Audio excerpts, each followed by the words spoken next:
Muy buenos días, jóvenes. Pues el día de hoy vamos a estar trabajando en la siguiente unidad ya, en la cuarta unidad.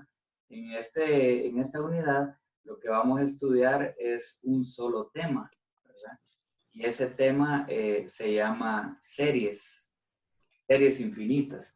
Entonces, para eh, estudiar este tema, nosotros nos vamos a apoyar en el libro de cálculo de Larson, en su capítulo 8. Quiero mostrarles la portada del capítulo 9. El 8 es en Leitol y el 9 es en Larson. Pero yo voy a trabajar con el libro de Larson. Entonces, vamos a estudiar este capítulo número 9 con el nombre de series infinitas. Este capítulo ustedes lo podrían encontrar en la página 595 de Larson. 595 de Larson.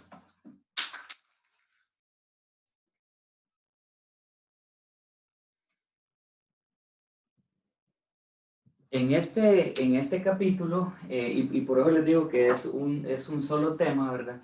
Porque es como cuando uno estudia los casos de factorización, que el gran tema se llama factorización, pero ese está dividido en varios casos, ¿verdad? Por mencionarles algunos: factor común, diferencia de cuadrados, trinomio cuadrado perfecto, y así sigue la lista, ¿verdad? Pues acá entonces el tema se llama series infinitas. Nuestro propósito principal en este capítulo es poder determinar si una serie, ya vamos a ver qué es eso, si una serie converge o diverge, así como lo vimos con las integrales impropias, que la pregunta era si la integral impropia converge o diverge. La misma pregunta es acá. Y para poder decidir si una serie es convergente o divergente, existen, igual que los casos de factorización, que son varios, aquí también existen una serie de criterios, ¿verdad? Una cantidad de criterios. Entonces, lo que nosotros vamos a ir haciendo cada vez es ir aprendiendo un nuevo criterio para ir determinando la convergencia o divergencia de la serie.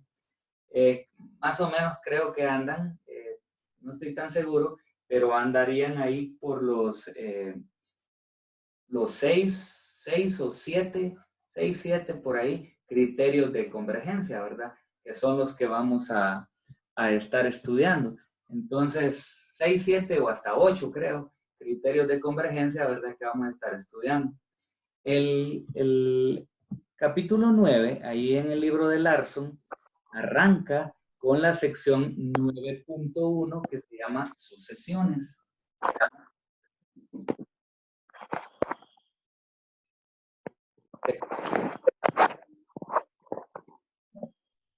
9.1 que se llama sucesiones. Permiso.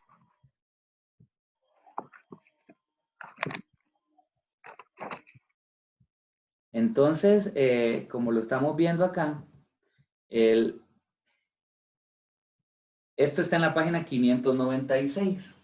Entonces, primero, acá, con lo bueno que lo pueden ver ustedes también, dice a manera de introducción, acá arriba, que en matemáticas las palabras sucesión se usan en un sentido muy parecido al lenguaje usual. Se dice que una colección de objetos o eventos está en sucesión, significa generalmente que la colección está ordenada de tal manera que tiene un primer miembro, un segundo miembro, un tercer miembro y así sucesivamente. Bueno, matemáticamente una sucesión se define como una función cuyo dominio es el conjunto de los enteros positivos. Aunque una sucesión es una función, es común representar las sucesiones empleando subíndices en lugar de la notación habitual de la función. Entonces, luego dice por acá, el ejemplo de una sucesión con los números naturales, ¿verdad? O enteros, 1, 2, 3, 4, n y así sucesivamente. Dice, al 1 1 se le asigna el término A sub 1, al 2, A sub 2 y así sucesivamente. Luego dice los números A sub 1, A sub 2, A sub 3 son los términos de la sucesión. El número A sub n es el término enésimo y la sucesión completa se denota por A sub n. Bueno, entonces, lo que podemos decir, de acuerdo a lo que hemos visto ahí, ¿verdad? Que nos menciona el libro, es que una sucesión es una colección de términos, ¿verdad? Es una colección de términos. Esos términos simplemente pueden ser enlistados, ¿verdad? Es una lista ordenada y cada término va separado uno del otro por una coma. Entonces, digamos, por mencionar algunos, aquí los valores pueden ser cualquiera, en el sentido de que no precisamente tienen que ir 1, 2, 3, 4, pueden ir 1, 3, 5, 7, los valores que sean, los valores que sean. Ahora, mencionando estos mismos que menciona el libro,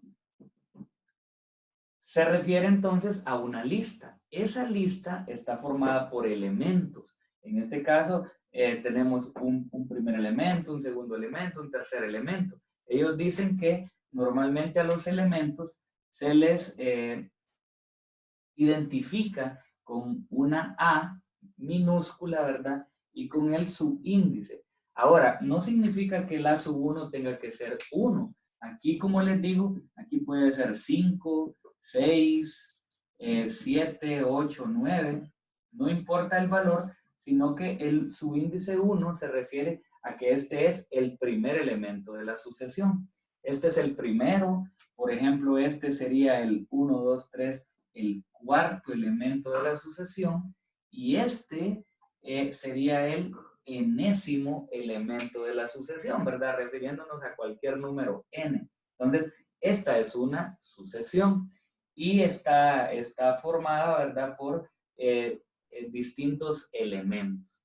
Ahora bien, como el título del capítulo lo dice, nosotros no estamos interesados tanto en las sucesiones como tal, sino en las series. Ahora, sí es importante que sepamos que la sucesión es la lista ordenada de los términos, pero ya el cambio en la serie es que la serie, ya los términos no están simplemente enlistados, sino que la serie, vean ustedes cómo se representa una serie.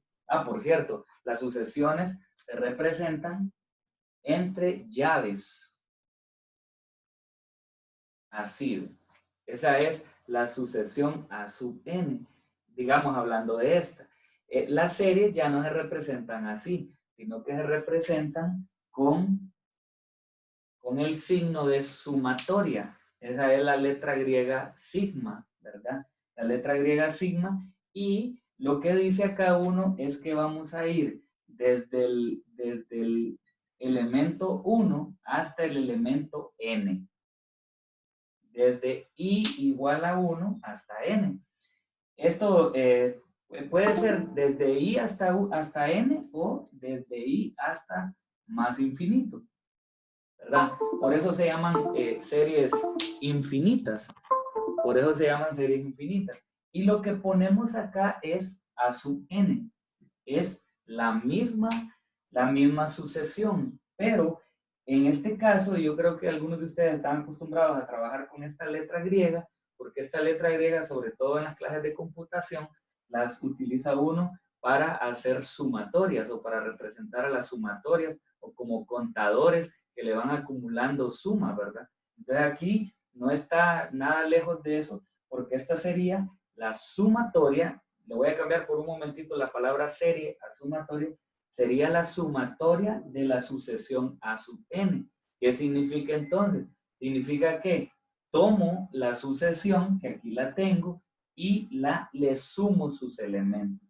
Entonces sería 5 más 6 más 7 más 8 más 9 más puntos suspensivos n más todos los demás números que hayan después. Entonces, esa es la diferencia entre una sucesión y una serie, que la sucesión solo es la lista de los términos, por eso están separados por comas, solo es el listado de los términos. Pero la serie es la sumatoria de esos, de los términos de esa lista, ¿verdad? Entonces, les hago esta primera aclaración, pues, para que estemos claros en las diferencias, ¿verdad? Entre sucesiones y series. Sucesión, la lista ordenada de términos; serie, la sumatoria de los elementos de esas listas, ¿verdad? Entonces, así comenzamos. Vamos a ver qué más podemos mencionar de aquí. Bueno, lo primero que hacen aquí, es que esta sección de sucesiones no me interesa tanto porque todo esto queda prácticamente adentro de la sección siguiente, que es la sección de las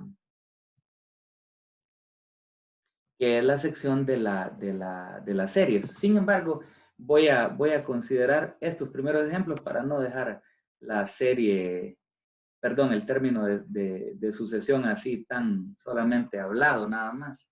Entonces, miren, permítanme borrar aquí.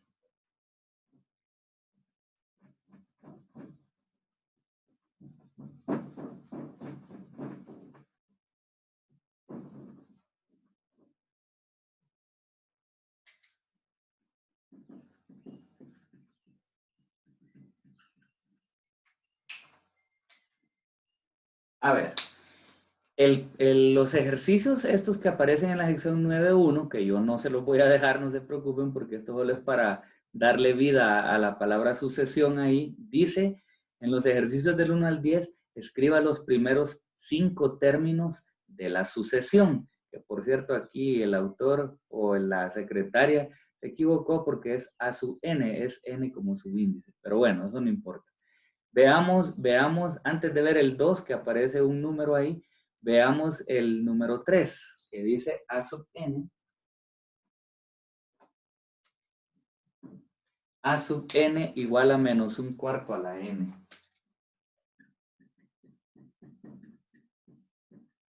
Entonces la instrucción dice, escriba los primeros 5 términos de la sucesión.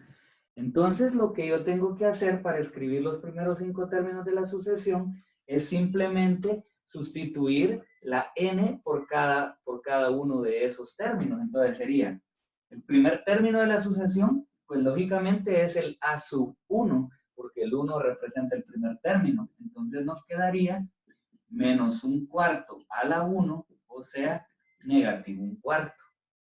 El segundo término, a sub 2, entonces es menos un cuarto a la n, que vale 2. Esto es positivo un 16avo. Y así sucesivamente hasta que termine con los 5. A sub 3 menos un cuarto a la 3. Entonces, como es negativo y está elevado a un exponente impar, permanece negativo. 1 sobre 4 por 4, 16 por 4, 64. El A sub 4 es menos un cuarto a la 4. Esto sería, vamos a ver, un 64 por 4 sería, ¿verdad? 4 a la 4. Ay. Vamos a ver. 4 a la 4, eso es 256. Y el último, a sub 5 menos un cuarto a la 5, como este es impar, entonces es negativo. 1 a la 5 siempre es 1, y 4 a la 5 nos da 1024. Ok, entonces, cuando ahí me dice el libro, cuando el libro me dice encuentre los primeros 5 términos de la sucesión, se refiere a que hay que ir sustituyendo la n de la sucesión por el término 1, término 2, término 3, término 4, término 5, o sea, el valor de n por cada 1, 2, 3, 4 y 5. Y esos son, ¿verdad? Como pueden ver ustedes, eso es bien sencillito, ¿verdad? Sin embargo, me gustaría que viéramos este otro, porque puede ser que algunos de ustedes o no lo han visto o no lo recuerden. El ejercicio número 2. El ejercicio número 2.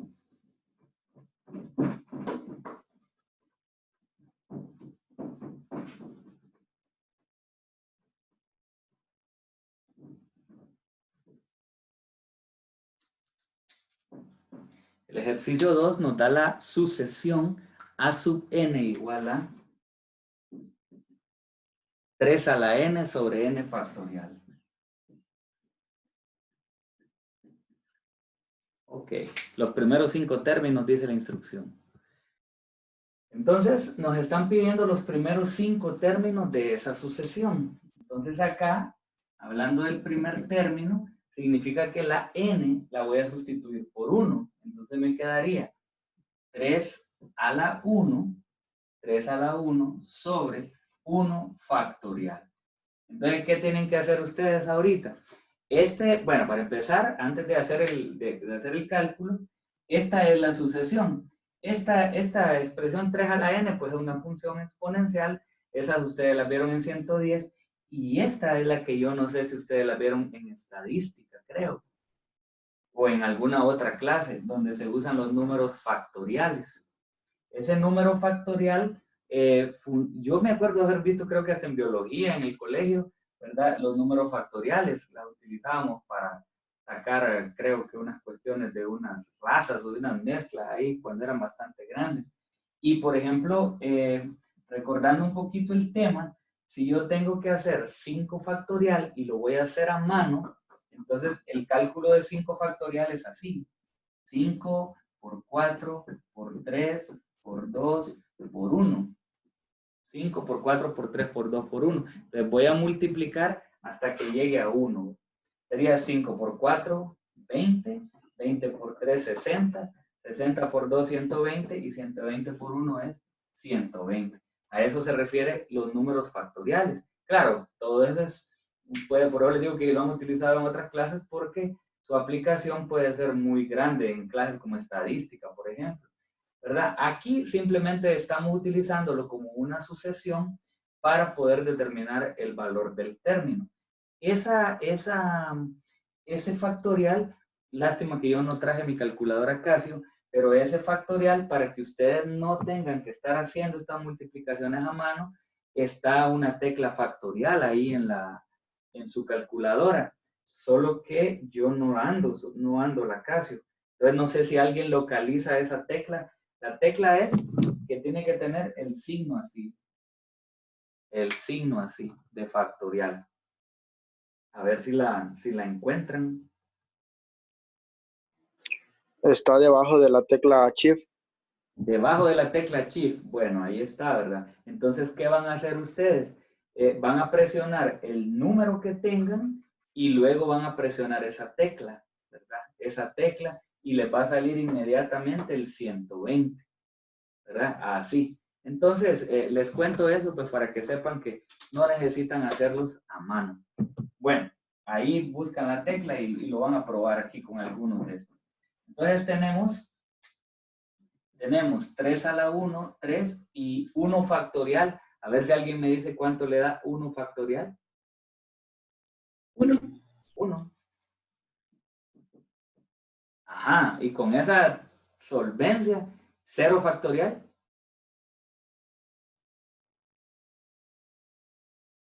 Uno. ¿Y 1 factorial?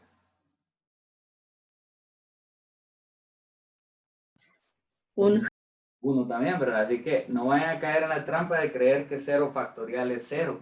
0 factorial es 1. Bueno, ahora vamos con a sub 2, que sería sustituir la n por 2.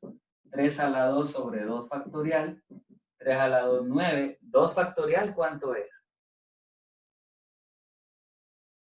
2. Es 2.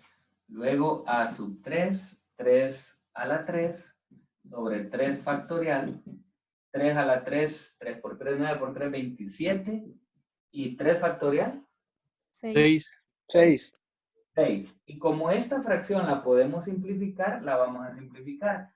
Tercera de 27, 9, ¿verdad? Y tercera de 6, 2. Ahí está. Luego el a sub 4, que sería 3 a la 4 sobre 4 factorial. ¿Cuánto es 3 a la 4? 3 por 3, 9 por 3, 27 por 3, 81. ¿Va? Sí, 81. ¿Y 4 factorial? 24. 4. 24. Y no se pueden o sí se pueden. Sí se puede simplificar, ¿verdad? Tercera de 81, ¿cuánto es? ¿Cuánto es la tercera de 81? Es 27, ¿verdad? 17. 27, ¿va? Tercera de Sí, 81, 27. Y tercera de 24, ese es 8. da 27 octavos. Entonces, ahorita ya tenemos los primeros 4 términos. El término 1 o primer término, 3. El segundo término, 9 medios. El tercer término también 9 medios. El cuarto término, 27 octavos. Y solo nos faltaría el quinto término. Entonces el quinto término es 3 a la 5 sobre 5 factorial. ¿Cuánto será 3 a la 5?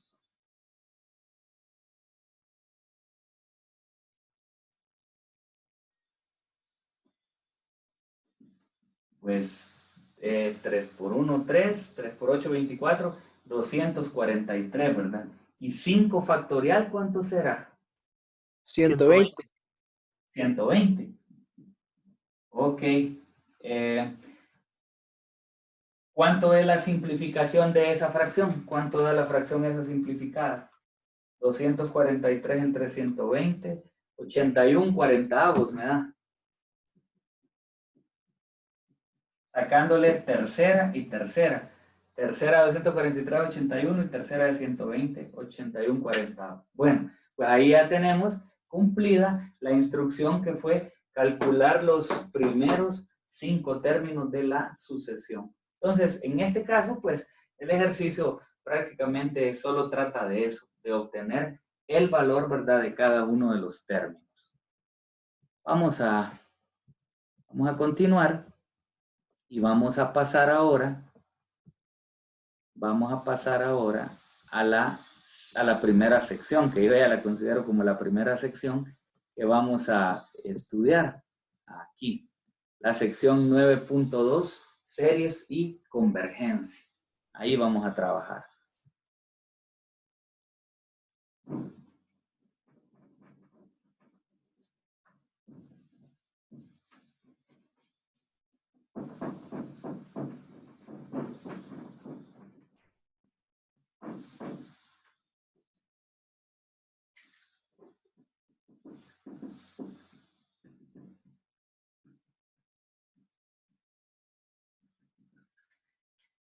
Esta sección está en la página 608.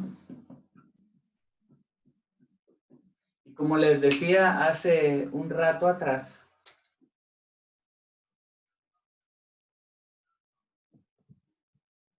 como les decía hace un rato atrás, ¿verdad? Que en cada una de estas secciones, desde la 9.2 en adelante, nuestro principal propósito va a ser aprender a determinar si una serie converge o diverge.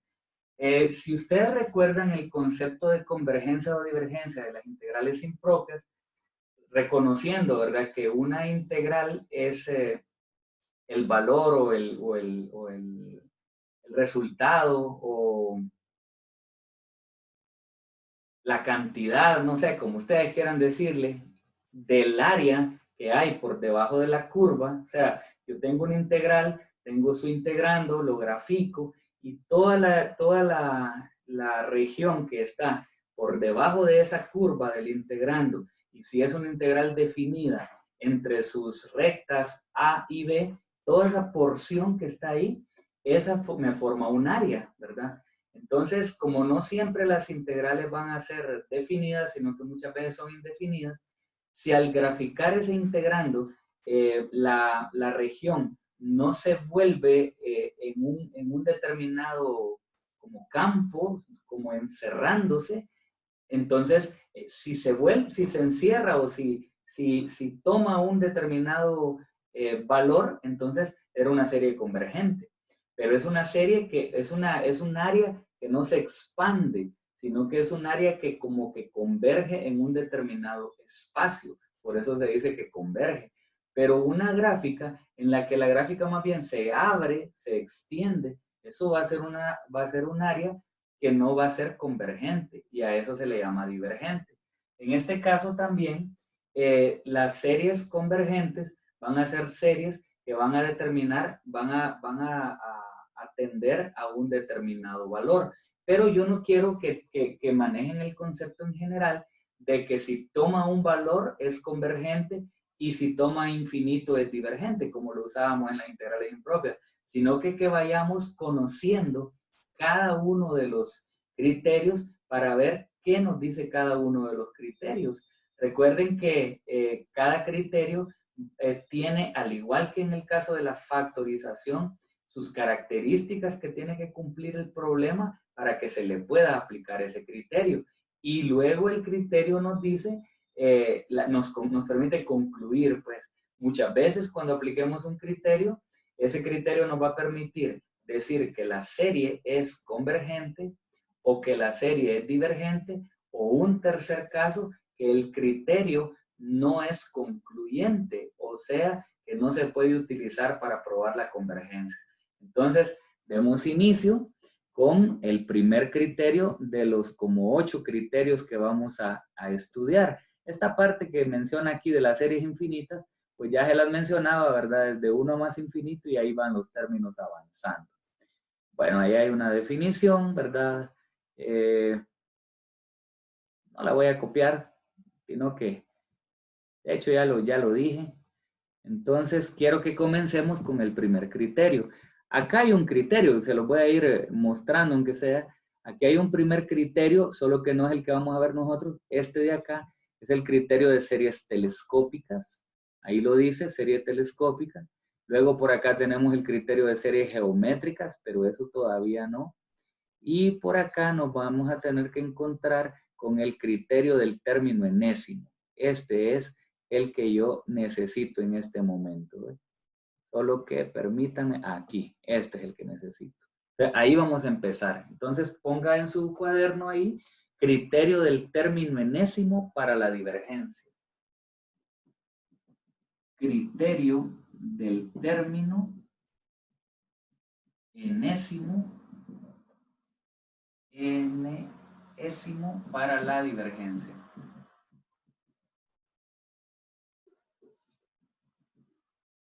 Divergencia. Ahí.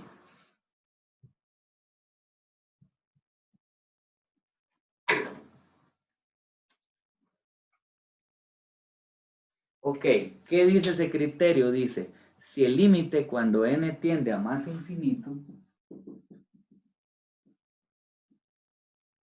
de a sub n es distinto de 0, entonces la serie diverge.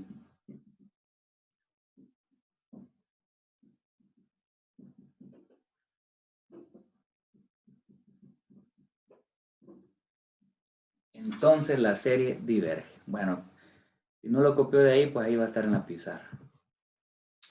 Entonces, dentro de la sección 9.2 nos vamos a encontrar 3 criterios. El criterio del término enésimo, el criterio de series telescópicas y el criterio de series geométricas. 3 criterios. Vamos a ir estudiando despacio, ¿verdad? Cada uno de ellos. Empezando por el primero, es el criterio del término enésimo para la divergencia. Ojo, el nombre del criterio es criterio del término enésimo para la divergencia. Eso significa que este criterio solo me permite saber si una serie diverge nada más. Diverge nada más. ¿Qué quiero decir con eso? Que el criterio no me sirve para probar convergencia. No me sirve para probar convergencia. Es decir, que acá el criterio dice, si el límite de la sucesión a sub n, ¿y por qué digo de la sucesión? Porque de la serie solo tomo la parte que es a sub n, es decir, la sucesión. Entonces dice, si el límite de a sub n es distinto de 0, entonces la serie dada diverge. Pero imagínense que le diera a usted como resultado esto. Si el límite a sub n nos da 0, ojo, nos da 0, entonces usted no va a concluir, ojo, no debe hacerlo. Si le da 0, no va a concluir, entonces la serie converge. Para nada, porque la serie no nos sirve para probar convergencia, solo divergencia. Entonces, ¿qué tendría que escribir yo si al aplicar el límite a la sucesión me diera 0? entonces el criterio del término enésimo no es concluyente. Ojo, no se vayan a enredar con eso, ¿verdad? La serie sirve para probar divergencia, con solo observar que el valor del límite sea distinto de 0. Pero si el valor del límite nos da 0, lo que digo es, el criterio no es concluyente. No vaya a contestar en ningún momento, como me dio 0, entonces es convergente. Para nada, ¿verdad? Entonces, cuidado con eso. Entonces, vamos a ver cómo funciona ya este criterio haciendo un ejercicio. Voy a tomar el ejercicio 14. Ahí lo puede ver usted. El ejercicio 14. Dice, verifique que la serie infinita diverge. Verifique que la serie infinita diverge. Entonces el problema 14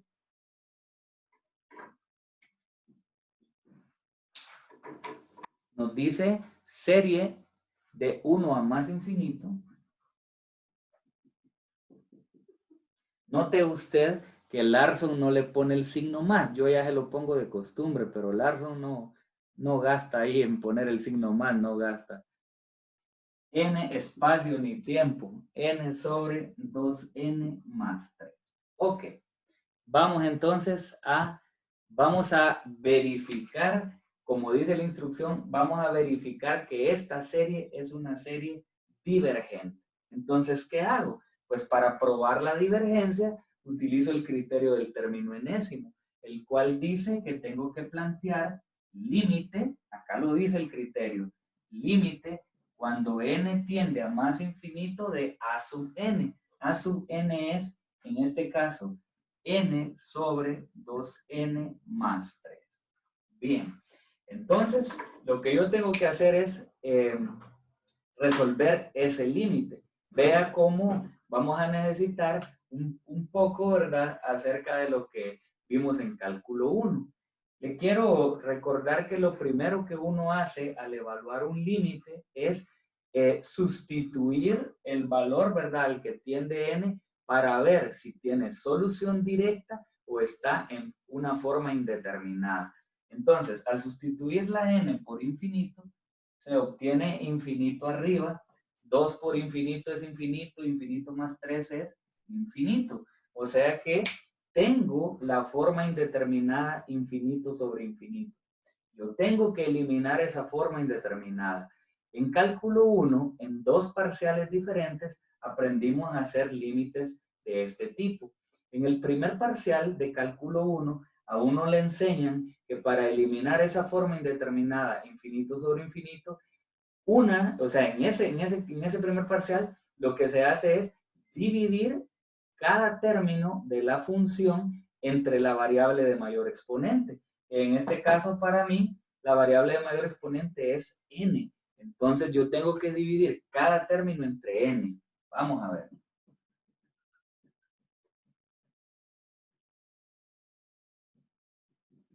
Entonces, voy a dividir cada término entre n. ¿Por qué entre n? Pues porque n es la variable de mayor exponente. Al hacer eso... Pero, Hola, dígame.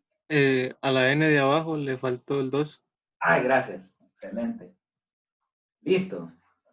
Entonces, vamos a simplificar. Observen. N entre n me da 1 sobre 2n entre n, se cancela la n y nos queda el 2, que a mí se me había olvidado escribir ahí, más 3 sobre n.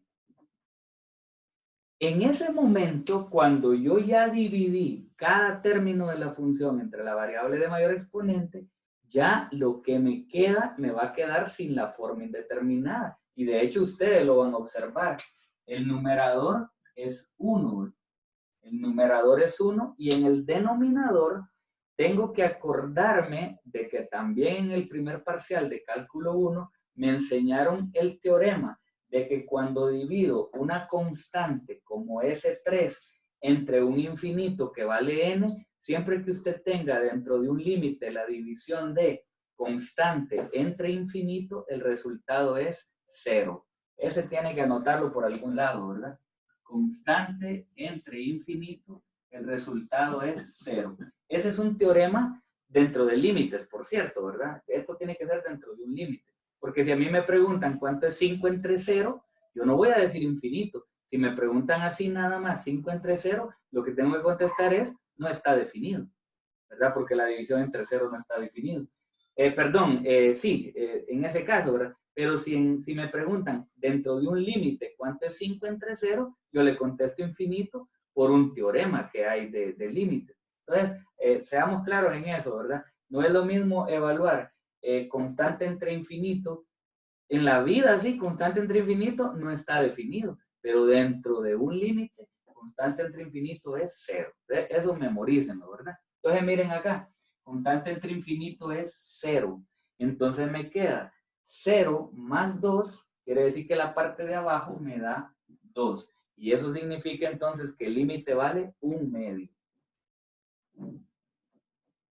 El límite vale 1/2. Y al ser ese 1/2 un valor distinto de 0, entonces la integral diverge. Pero antes de que me acabe el minuto que me queda, quiero contarles que